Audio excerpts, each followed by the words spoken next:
Bonjour ou bonsoir, bienvenue sur TV5 Monde. Aujourd'hui, les caméras de NEC Plus Ultra sont à Marseille, capitale de la culture européenne. Nous passons donc en revue le meilleur de la deuxième ville de France sommaire. La beauté en haut lieu au sein du très étoilé hôtel Intercontinental. Le décorateur parisien Pierre Jovanovic nous reçoit au château. La meilleure bouillabaisse se fait et se déguste au cabanon. C'est ça, le luxe. Pour commencer, je vous invite à découvrir l'Intercontinental Hôtel Dieu, ce palace nouvellement ouvert dans cette magnifique bâtisse du XVIIIe siècle, classé monument historique, et son spa, dernier cri. Ça commence bien, non ? L'Hôtel Dieu est désormais Intercontinental. L'ancienne bâtisse du XVIIIe siècle joue avec le temps et fait fusionner l'histoire et le luxe avec volupté, surplombant le vieux port et l'emblématique basilique Notre-Dame de la Garde, suspendue entre terre et mer. L'hôtel monumental est le symbole de la Renaissance marseillaise. Ses volumes pharaoniques accueillent un restaurant gastronomique, une brasserie et un spa. 200 employés veillent au confort des heureux clients. On a signé en 2005, il y a eu tous les permis, les plans, etc. On a commencé en 2009 et on a terminé là en 2013, début mai 2013, on a ouvert l'hôtel, donc presque 4 ans de travaux. Tout l'extérieur est classé, le bâtiment est classé, les 2 escaliers monumentaux sont classés, on a une dizaine de portes qui sont inscrites pareil. Le bâtiment est tellement magnifique. À l'intérieur, il faut faire une décoration contemporaine, chic mais sobre, pour mettre en valeur le bâtiment.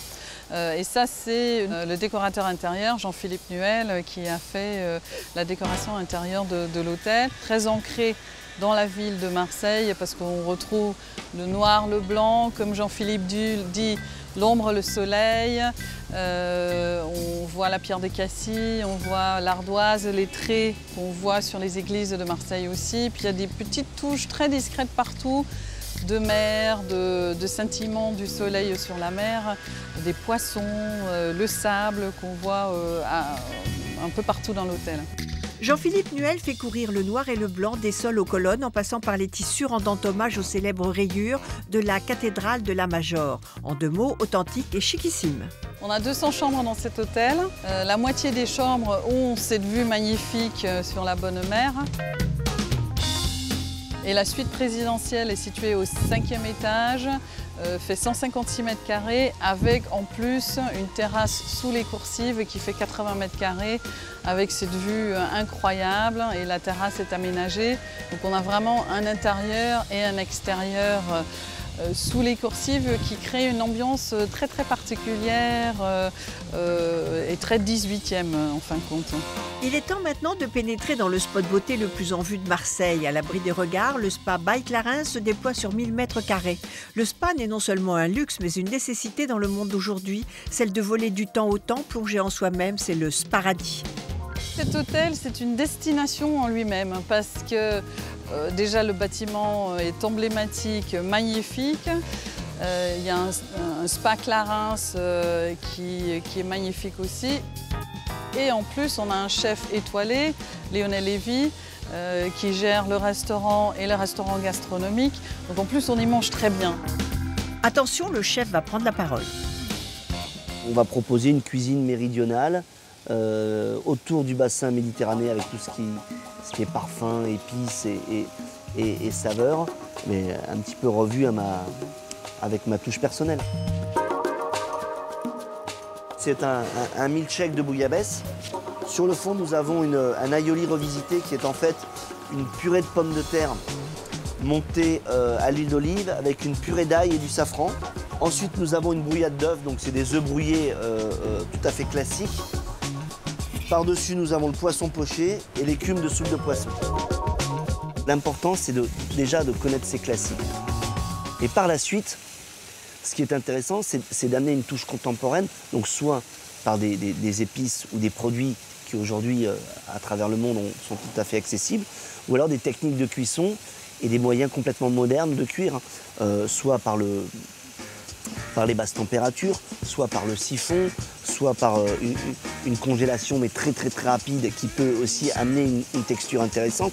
Avec l'objectif principal, c'est de parfaire le goût et d'avoir le goût originel vraiment maximum, quoi. La farce est à base de veau et de légumes. Et à l'intérieur, j'ai mis du parmesan, de la poudre d'amande pour légèrement épaissir et donner un petit côté suave. Et je les sers avec des copeaux de parmesan, des chips d'ail, des copeaux de jambon pour amener un petit côté gras et puissant. Symbole d'une nouvelle génération de chefs et distingué d'une étoile, Lionel Lévy défend une cuisine créative contemporaine. D'avoir une idée et d'avoir un plat et un goût dans la tête ou dans l'assiette, c'est une chose. Mais ensuite, de le faire refaire exactement et parfaitement par les équipes, c'est tout le travail de mes collaborateurs. Il est chargé du restaurant gastronomique et de la brasserie, un grand écart qui n'en est pas un pour ce perfectionniste du bon goût.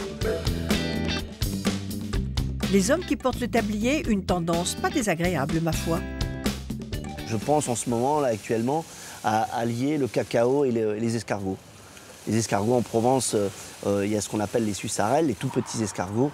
Et travailler l'escargot et le cacao, pour moi, ça commence à germer. Voilà une idée, par exemple, en avant-première de l'Alcyone. Et pour se remettre des créations du chef, je vous emmène dans la salle de sport de l'hôtel. La perfection sans effort est un doux rêve que l'on caresse le temps d'un bon dîner. Au réveil, on prend soin de ses abdos fessiers avec l'aide d'un coach.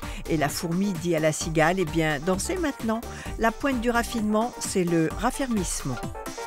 Vite, allez, c'est bien. Il y a plein de raisons de quitter cet hôtel pour aller visiter Marseille, mais en même temps, il y a plein de raisons aussi pour rester tout un week-end à l'intérieur. Une destination en soins, une porte sur la Provence, le mot de passe Carpe Diem. On poursuit avec une pause déjeuner chez le décorateur parisien Pierre Jovanovic qui vient, avec le talent qu'on lui connaît, de restaurer un château dans la région. Visite. L'âme d'une vieille maison est stratifiée dans ses époques successives. Cette maison du XVIIe siècle est chargée d'ondes positives et puissantes. Une élégance et une sobriété rares dans cette architecture que Pierre Jovanovic perpétue à la fois dans son jardin et dans son intérieur. Si les lignes géométriques apparaissent, l'esprit du lieu est davantage bucolique que mathématique. Le centre de la maison semble être partout et la circonférence nulle part.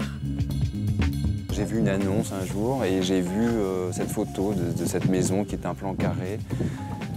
Je voulais vraiment pas acheter une maison historique et je trouvais que c'était assez joli quand même d'aller voir cet endroit. Donc j'ai appelé l'agent immobilier qui s'occupait de la vente de ce lieu.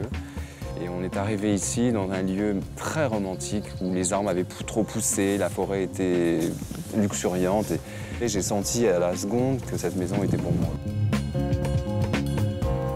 La chose la plus compliquée dans cette maison, effectivement, c'était de garder l'âme. Garder l'âme, c'est très compliqué. C'est où aller le curseur entre les choses que je dessinais moi pour la maison, avec du bois brut qu'on va voir, et puis des meubles que j'ai chinés au cours du chantier, au cours du temps.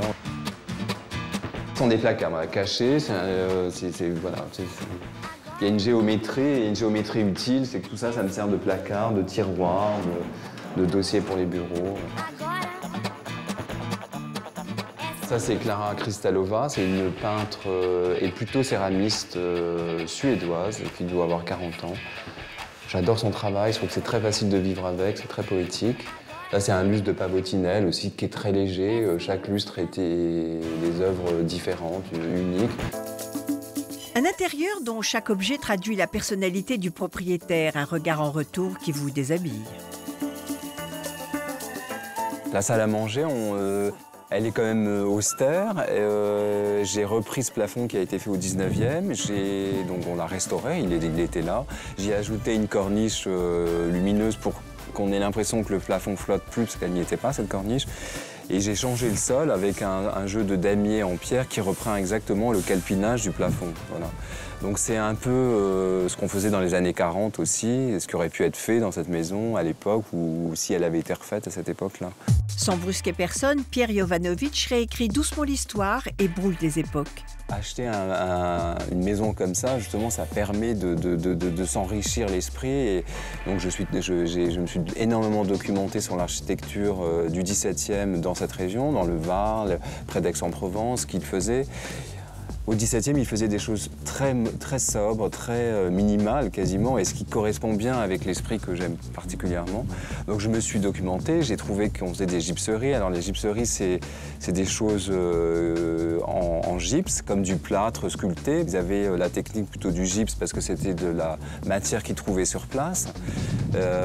Donc j'ai voulu faire ça, donc ça c'est un côté assez classique, et interpréter avec mon esprit, mon style, mes goûts plus profonds. La première vertu d'une maison ne disparaît pas sous l'excellence de ses meubles et de ses objets. Ses murs sont accueillants et la vie prend le pas sur le matériel qui devient son allié. Une ode au partage et au vivre ensemble, plutôt que la démonstration de force d'un professionnel. Le repas sera servi dans ce service aux couleurs de thym et de soleil, en résonance avec les paysages et la nature omniprésente. J'adore respecter le lieu. Ma vaisselle, c'est de la vaisselle locale. Je veux qu'on se sente ici, en Provence, avec des saveurs, des odeurs de Provence. Une Provence dont la ruralité est élégante et sobre, une austérité joyeuse, sublimée avec passion par Pierre Jovanovic. Bonjour Magali. Ça c'est nouveau, ça vous venez de le faire? Oui. Voilà. C'est génial. À chaque fois, vous prenez quoi? L'empreinte d'une feuille du jardin? Oui, tout à fait. Donc chaque feuille est différente? Chaque feuille est différente. Incroyable. Quand les arbres nous inspirent, on leur supprime une ou deux feuilles et on moule dessus. C'est des gens que j'aime beaucoup parce qu'ils ont une humanité et ils ont une élégance. Voilà, c'est l'élégance du geste. Et quand on voit des choses comme ça sort de leur cœur et je trouve que c'est d'une sophistication qui me plaît beaucoup et qui m'émeut. Et voilà, je les aime et j'ai envie de les aider pour que leur business prospère. La beauté intérieure, c'est ce qui importe à cet architecte d'intérieur, justement. Il sait écouter battre le cœur d'une maison, d'une région, de ses habitants et magnifier ses pulsations. Une visite extraordinaire, mais avant tout un voyage intérieur au cœur d'un homme qui se livre dans ses réalisations. Il crée autour de lui un écosystème magique dont on conserve longtemps la sensation d'harmonie. Pas de Marseille sans bouillabaisse, je vous emmène non pas dans les bars à touristes, goûter celle que tout le monde mange, mais je vous emmène goûter des yeux pour le moment le nec plus ultra de la bouillabaisse, dans un cabanon évidemment.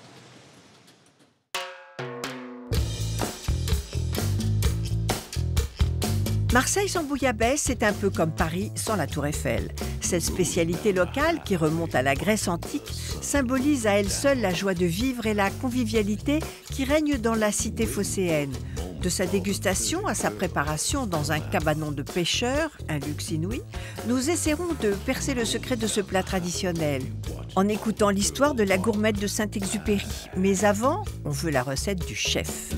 On commence toujours par mettre l'oignon et l'ail après. Parce que l'ail il brûle autrement.